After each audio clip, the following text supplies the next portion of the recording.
Good morning students. तो आज का हमारा जो टॉपिक है वो है एरे ऑफ ऑब्जेक्ट्स। एरे का मीनिंग आपको पता होगा, व्हाट इज एरे। ठीक है, यहाँ पे हम जो देखेंगे वो है एरे ऑफ ऑब्जेक्ट्स। यहाँ पे स्क्रीन पे आपको दिख रहा है जो आपका एरे ऑफ ऑब्जेक्ट्स का टॉपिक है। We know that array can be of any general data type or structure, but here in C++ we can declare array of class object also। आपको पता होगा एरे जो हम क्रिएट करते हैं वो किसी भी डेटा टाइप का हो सकता है। ठीक है, पर C++ में आप जो है जो क्लास का ऑब्जेक्ट हम क्रिएट करते हैं उसका भी एरे क्रिएट कर सकते हो। ठीक है, क्लास टेस्ट, यहाँ पे मैंने टेस्ट नाम का क्लास क्रिएट किया, क्लास ओवर। ठीक है, यहाँ पे इसका कोड होगा। Now in main function we can declare the object as follows, then it becomes an array of object. कैसे हम ऑब्जेक्ट का एरे डिक्लेयर कर सकते हैं। मेन में आपको क्या स्टेटमेंट लिखना है, टेस्ट T5। इसका क्या मीनिंग हुआ, टी जो है आपका ऑब्जेक्ट है क्लास टेस्ट का, और यहाँ पे मैंने दिया है 5। Here the array of T objects has been created having range T0 to T4। T0 से T4 नाम के 5 ऑब्जेक्ट क्रिएट हो जाएंगे। ठीक है, तो ये है आपका एरे ऑफ ऑब्जेक्ट्स।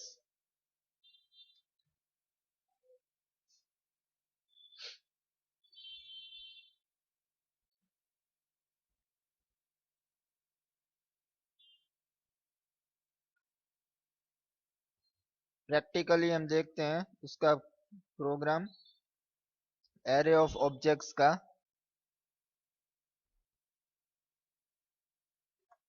यहाँ पे मैं टीसी ओपन कर रहा हूँ जिसमें हम हमारा कोड प्रोग्राम का रन करेंगे।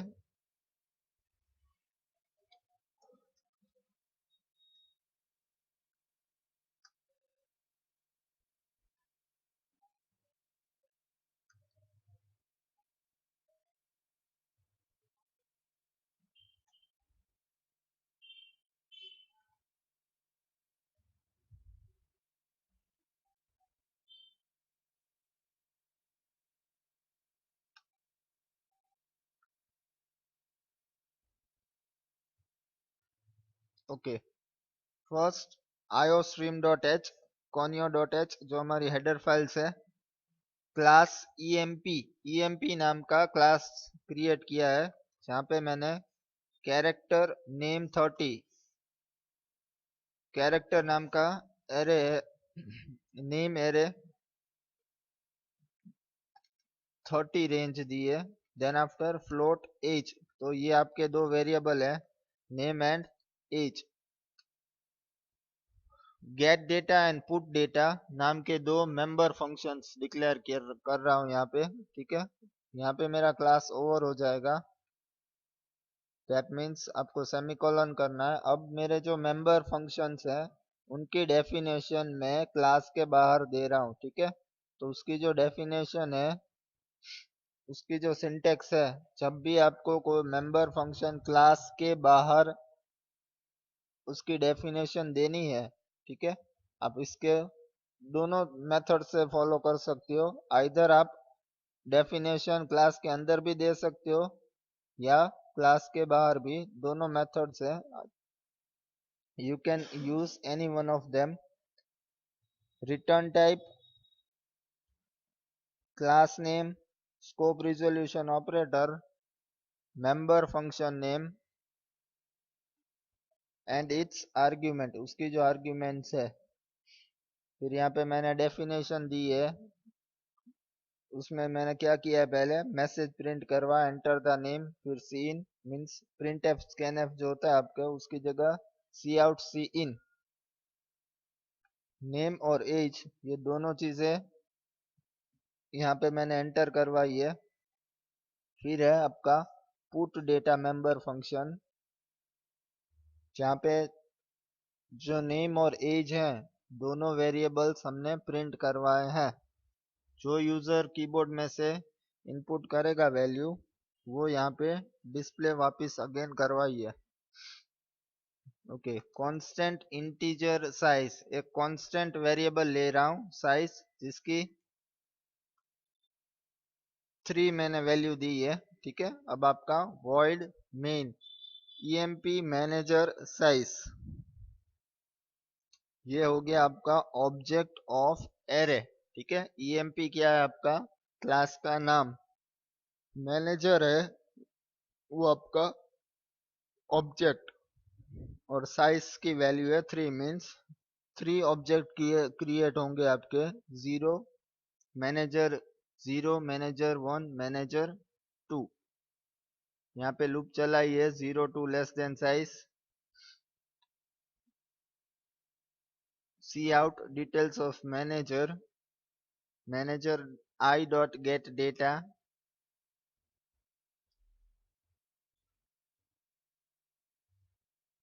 और यहाँ पे पुट डेटा, मीन्स आपको नेम और एज 3 बार इनपुट करनी पड़ेगी ऑफ 3 पर्सन, और 3 बार डिस्प्ले होगी।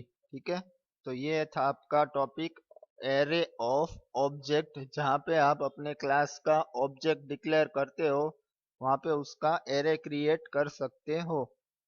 Let's compile the program. Okay, ये हो गया कंपाइल आपका प्रोग्राम सक्सेसफुली, एरर नहीं है, दैट मीन्स कि अब आप इसको रन कर सकते हो।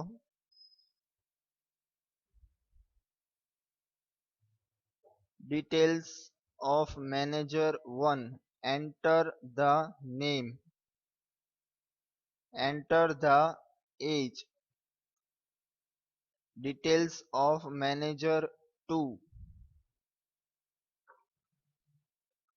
enter age, third time,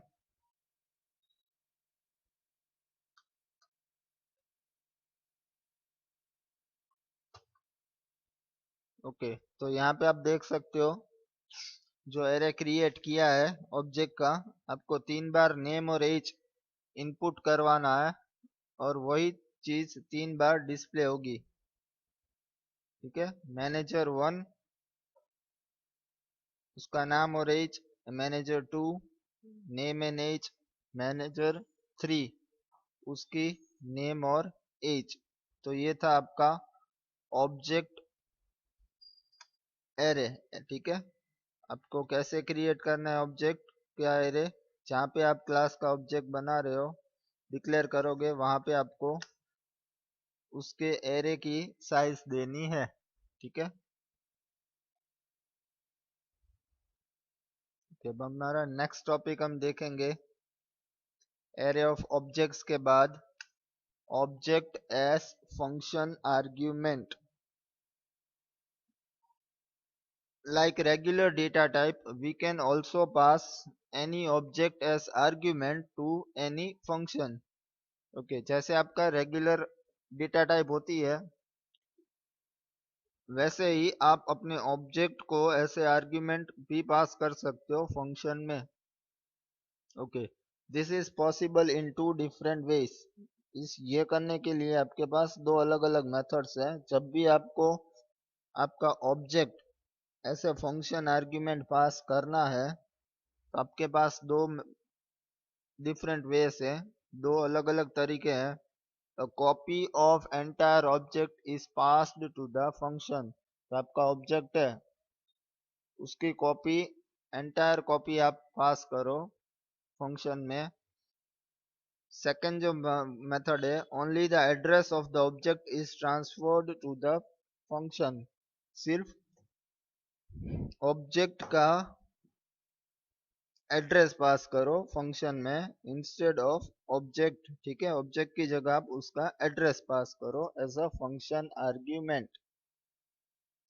the first method is called pass by value. जो फर्स्ट मेथड है उसको क्या कह सकते हैं हम, pass by value. Since a copy of the object is passed to the function and changes made to the object inside the function do not affect the object used to call the function. ठीक है, जो आपकी first method है वो क्या है आपकी पास by value. Okay, उसके जो आर्ग्यूमेंट होगी उसमें हम ऑब्जेक्ट की कॉपी पास करते हैं टू द फंक्शन में, और चेंजेस जो होंगे टू द ऑब्जेक्ट फंक्शन के अंदर, ठीक है, वो आपका ओरिजिनल जो ऑब्जेक्ट है उसमें उसको अफेक्ट नहीं करेंगे, क्योंकि ये हम उसकी कॉपी पास कर रहे हैं, ऑब्जेक्ट खुद नहीं. ठीक है, और सेकंड जो मेथड है वो है पास बाय रेफरेंस, जहां पे आप अपने ऑब्जेक्ट का एड्रेस पास करते हो.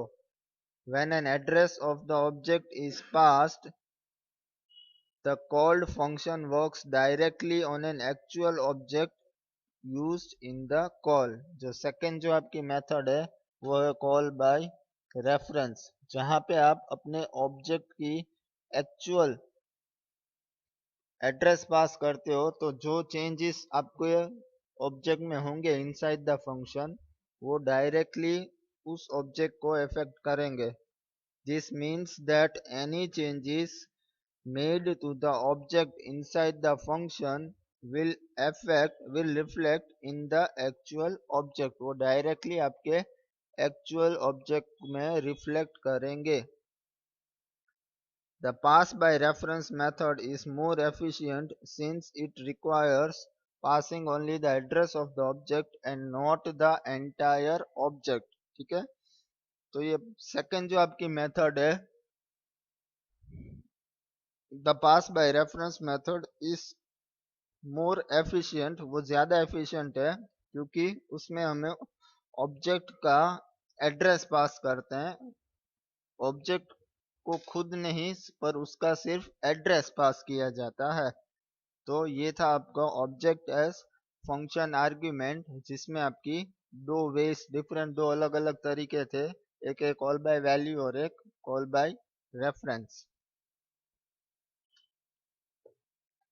नेक्स्ट हमारा जो टॉपिक है for C plus plus is function, friend function.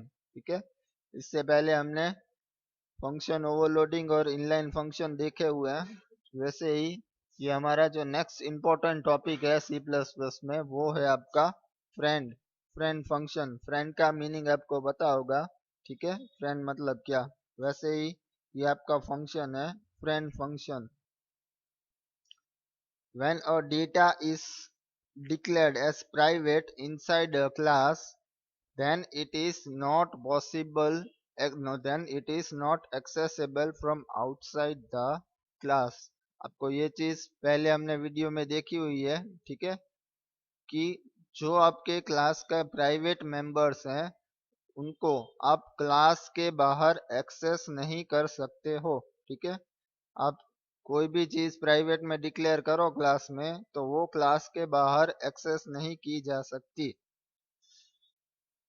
A function that is not a member or an external class will not be able to access the private data. ठीक है, अब जो function है आपका,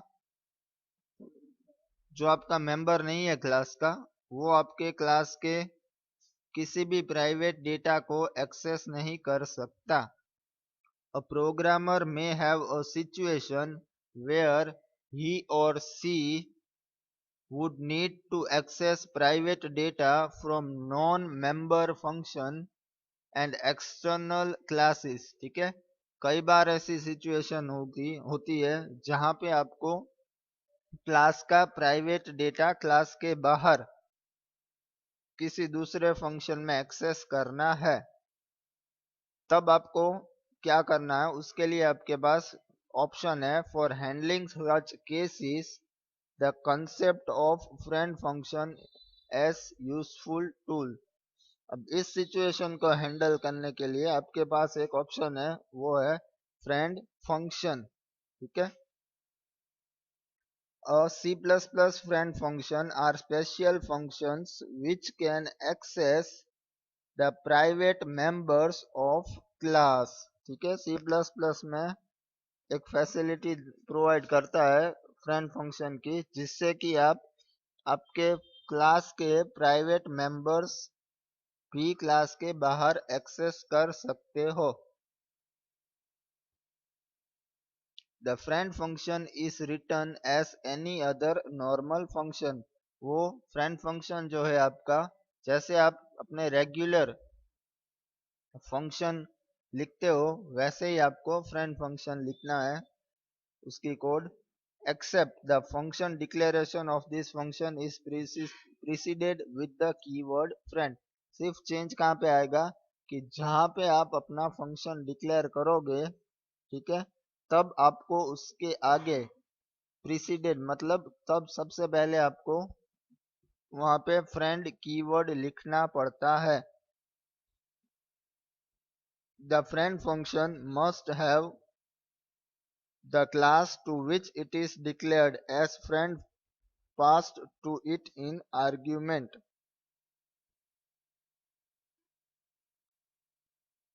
ठीक है, तो आपका जो फ्रेंड फंक्शन है वो आप क्लास के अंदर डिक्लेयर करोगे और उसको फिर आप क्लास के बाहर भी एक्सेस कर सकते हो।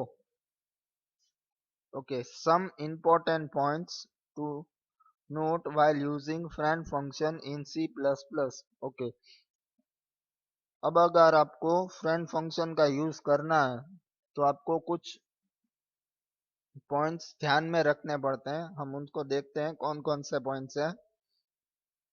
The keyword friend is placed only in function declaration of the friend function and not in the function definition.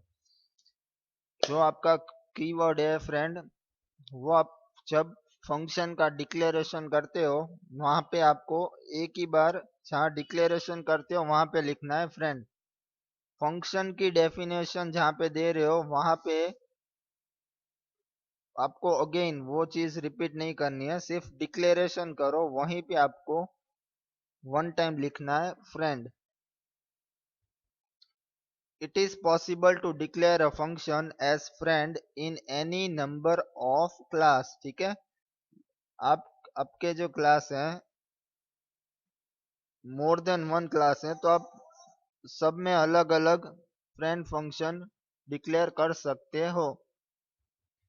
When a class is declared as friend, the friend class has access to the private data of the class that made this a friend। अब आप class के अंदर जब भी friend function बनाते हो तो वो जो आपका फंक्शन है वो आपके क्लास के प्राइवेट मेंबर्स को क्लास के बाहर भी एक्सेस कर सकता है।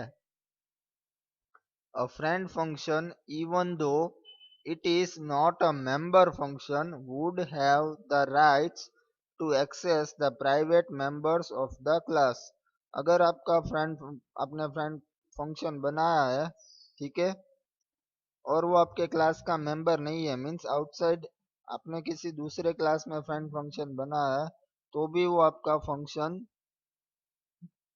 आपके क्लास के प्राइवेट मेंबर्स को एक्सेस कर सकता है। It is possible to declare the friend function as either private or public। आप आपका जो फ्रेंड फंक्शन है वो प्राइवेट में भी डिक्लेयर कर सकते हो और पब्लिक में भी डिक्लेयर कर सकते हो। The function can be invoked without the use of an object। Okay, अब जब आपको आपका फ्रेंड फंक्शन कॉल करना है तो उसके लिए आपको क्लास के ऑब्जेक्ट की जरूरत नहीं पड़ती। जैसे हमने हमारा देखा था स्टैटिक मेंबर फंक्शन हो तो उसको कॉल करने के लिए आपको ऑब्जेक्ट की जरूरत नहीं पड़ती, वैसे ही फ्रेंड फंक्शन है आपके क्लास में तो उसको कॉल करने के लिए आपको ऑब्जेक्ट की जरूरत नहीं पड़ेगी।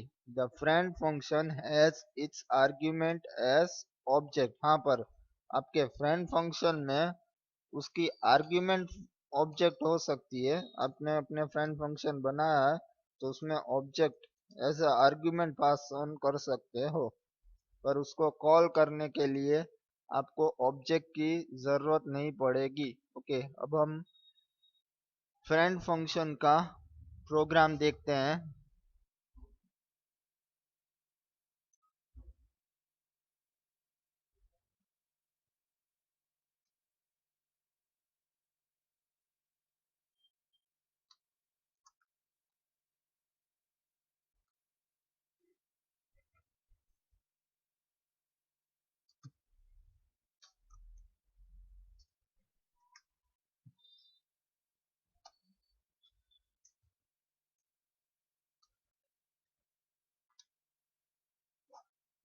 ओके, तो ये आपका फ्रेंड फंक्शन का कोड जो आपको स्क्रीन पे दिख रहा है।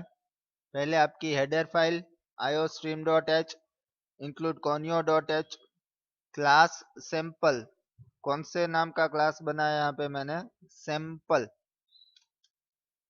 Integer a and integer b, दो मेंबर फंक्शन है और दोनों प्राइवेट पार्ट में डिक्लेयर किए हैं। प्राइवेट क्योंकि पब्लिक के ऊपर का जो पार्ट है वो बाय डिफॉल्ट प्राइवेट कंसीडर होता है। ठीक है, ओके। फिर पब्लिक सेक्शन में मैंने क्या किया, void set value, set value नाम का मेंबर फंक्शन है। ठीक है, और उसको उसकी डेफिनेशन भी मैंने वहीं पे दे दी है, a equal to 25, b equal to 40।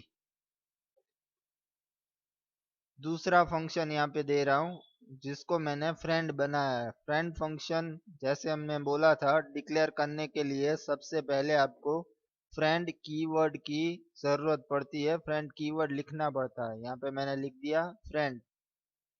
फिर आपकी रिटर्न टाइप, आपके मेंबर फंक्शन का नाम और उसकी आर्ग्यूमेंट। ठीक है, यहाँ पे मैंने लिखा है सैंपल एस, सैंपल मतलब आपका क्लास और ये उसका ऑब्जेक्ट। तो मैंने यहाँ पे फ्रेंड फंक्शन में क्या आर्ग्यूमेंट पास किए, क्लास और उसका ऑब्जेक्ट। ठीक है, ऑब्जेक्ट एज अ आर्ग्यूमेंट दिया है। यहाँ पे आपका क्लास पूरा हो गया, सेमीकोलन। अब ये आपका जो फ्रेंड फंक्शन है उसकी डेफिनेशन मैंने क्लास के बाहर दी है। ठीक है, उसकी जो सिंटेक्स है वो रेगुलर जो आप यूडीएफ होता है उसकी तरह है। उसमें आपको जो सिंटेक्स थी मेंबर फंक्शन डेफिनेशन देने की आउटसाइड क्लास, ठीक है, उसकी जगह क्या आएगा, डायरेक्टली आपको उसकी return type member function name और आर्ग्यूमेंट देनी है और उसका कोड लिखना है। ठीक है,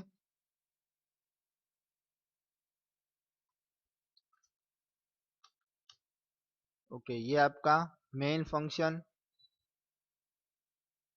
सैंपल एक्स, एक्स क्या हो गया आपके क्लास का ऑब्जेक्ट। फिर मैंने स्क्रीन क्लियर करवाई है, x dot set value, object dot member function name, जो सेट वैल्यू नाम का हमारा मेंबर फंक्शन है उसको कॉल करने के लिए मुझे ऑब्जेक्ट की जरूरत पड़ती है। ठीक है, तो मैंने क्या किया, object dot member function name, then after cout mean value, mean x, ये क्या है आपका फ्रेंड फंक्शन। यहाँ पे ध्यान दीजिए कि आपको फ्रेंड फंक्शन कॉल करने के लिए ऑब्जेक्ट की जरूरत नहीं पड़ती है, डायरेक्टली आपको फंक्शन नेम और उसकी आर्ग्यूमेंट देनी है, वो आपका फंक्शन कॉल हो जाएगा। ठीक है, तो ये आपका फ्रेंड फंक्शन का कोड। अब हम इस प्रोग्राम को कंपाइल करते हैं। ओके, ये हो गया आपका प्रोग्राम कंपाइल सक्सेसफुली। अब हम इसको रन करेंगे और उसका आउटपुट चेक करेंगे।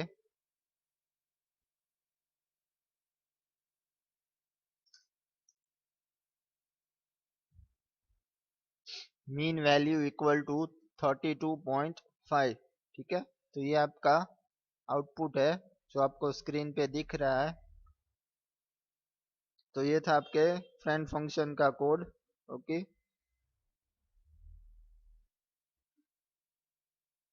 ओके।